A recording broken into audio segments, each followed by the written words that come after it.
जिंदाबाद। हमारी मांगे पूरी करो, हमारी मांगे पूरी करो, जल्दी से जल्दी पूरी करो, हमारे पैसे हाँ जी प्रधान जी, आज पंचकूला पहुंचे हो, किन मुद्दों को लेकर यहाँ पर आए हो? ऐसा है जी, सबसे पहले तो मैं हमारे जितने ठेकेदार भाई आए हुए हैं सभी का हार्दिक अभिनंदन करते हैं यहाँ पहुँचने पर। और आज हमारा आने का उद्देश्य ये है कि सरकार ने फ्लड के वर्क करवा लिए, जो सरकार का बाढ़ राहत कार्य करवाए थे। सीजन भी टप गया सरकार का, सीजन टप दे सरकार ने मोड़ ली आँख, भाई पैसे नहीं देने लाग रहे। तो हमारी मेन मांग ये है कि हमें जो फ्लड के वर्क करवाए उनके पैसे दिए जाएं। और इसमें भी फ्लड का पूरा जब भी अभी तक तो केवल पूरे फाइनेंशियल ईयर के 3 महीने ही गए हैं। 3 महीना में ही अगर बजट ख़त्म हो गया तो आगे राज्य का क्या होगा। तो सरकार से हमारी विनती है कि फ्लड के पैसा का प्रबंध करे और जो हमारी पीछे की पेमेंट है वो दे। पूरे साल में पीछे अभी तक 150-200 करोड़ रुपए दिए और वो पीछे की पेमेंट दी है लास्ट ईयर की। इस ईयर के वर्क की कोई पेमेंट नहीं दी है और 4 महीने हो गए। तो इसलिए ठेकेदारों का आर्थिक रूप से कमज़ोर हो गए और हमारी सरकार से विनती है कि उनके पैसे दिए जाएं। और एक कमांड एरिया डेवलपमेंट अथॉरिटी है, काडा मिकाडा बोलते हैं जिसको आजकल, उसके पैसे हैं, उसमें 200 करोड़ तो पिछली साल के बकाया हैं। और अब की इस 2025-26 के फाइनेंशियल ईयर में केवल 200 करोड़ रुपए का प्रावधान रखा है, जो कि गलत है। उसमें भी अभी तक केवल 50 करोड़ रुपए दिए हैं। 40 करोड़ की फाइल आई थी, वो अभी पता नहीं कहाँ घूम रही है, वो कर ही नहीं रहे। उसका जब पूछा जब नुकई पे तो वह क्लियर को नहीं हुई, क्योंकि अगर स्टेट का खजाना में पैसे नहीं है, वो खजाना अधिकारी ही क्लियर नहीं कर रहे उसको। तो एक है इस रीसैम्पलिंग का, हमारे जो पीछे सैंपल लिए थे सरकार ने, मतलब हमारी विदाउट प्रेजेंस लिए थे। कोई भी ठेकेदार वहाँ, एक आधा कोई बेच सको, नहीं तो ठेकेदार वहाँ प्रेजेंट नहीं थे। और सैंपल लिए, सैंपल का एक प्रोसीजर हो, 3 सैंपल लेने होते हैं।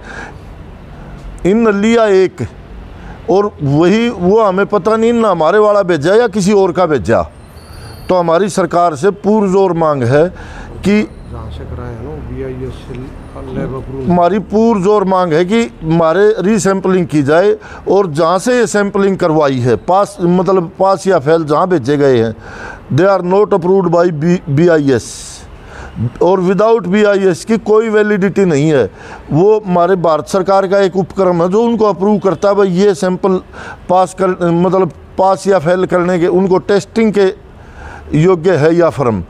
तो इन्होंने विदाउट BSI अप्रूव्ड के सैंपल करवाए हैं। और उन सैंपलों में भी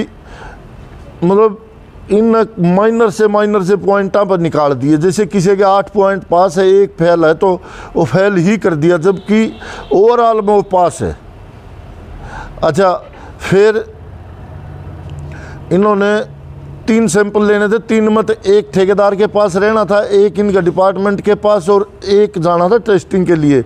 अगर वो फेल होता है तो देन दूसरा सैंपल लिया जाए, उसमें भी दिक्कत आओ तो तीसरा, फिर उनका ओवरऑल रिजल्ट जोड़ के वो रिजल्ट डिक्लेयर किया जाता है। लेकिन इनने ऐसा कुछ नहीं किया, ना किसी ठेकेदार को बुलाया, अपनी मर्जी से इन सैंपल लिए और भेज दिए। हमें नहीं पता कहाँ से करवाए, कहाँ, वी डोंट नो। और बताओ, फिलहाल टेंडर पर टेंडर लगाने लाग रहे हैं। हमारी काडा के या फ्लड के जो भी टेंडर लगा रहे हैं, वो टेंडर या तो वो टेंडर ही ना लगाएं या और हमारी पेमेंट दें। अगर ये हमारी पेमेंट ना देंगे तो हम हरियाणा में टेंडरों का बहिष्कार करेंगे सिंचाई विभाग के, और एक भी टेंडर नहीं डालेंगे और जो काम चल रहे हैं उनको रोक देंगे। अगर सरकार का यही रवैया रहा तो हमारी सरकार से, माननीय मंत्री जी से हमारी पूरी हाथ जोड़ के विनती है कि हमारे पैसे दें, नहीं तो हमारे तो ठेकेदारों की पोजीशन तो यह होगी कि इनके बच्चों के स्कूल मतलब नाम भी लागे कटन भाई, चलो जो छोटे हैं उनके बच्चे कटन लागे, जो हमारे वर्गे बड़े हैं उनके पोता पोतियाँ कटन लागे, मतलब यह पोजीशन आ गई ठेकेदारों की। क्योंकि हम ये हमारा गुजारा ही इस ठेकेदारी से होता है, तो इसलिए हमारी सरकार तय से पुरजोर विनती है कि फ्लड के पैसे प्रायोरिटी पर लेके और दूसरे नंबर पर काटा के ये पैसे दें।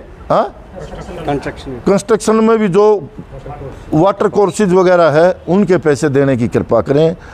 हमारी पौंड अथॉरिटी या जो भी पौंड वगैरह है या वाटर फ्लोइंग पौंड है उनके भी बैलेंस है वो भी दिए जाएं।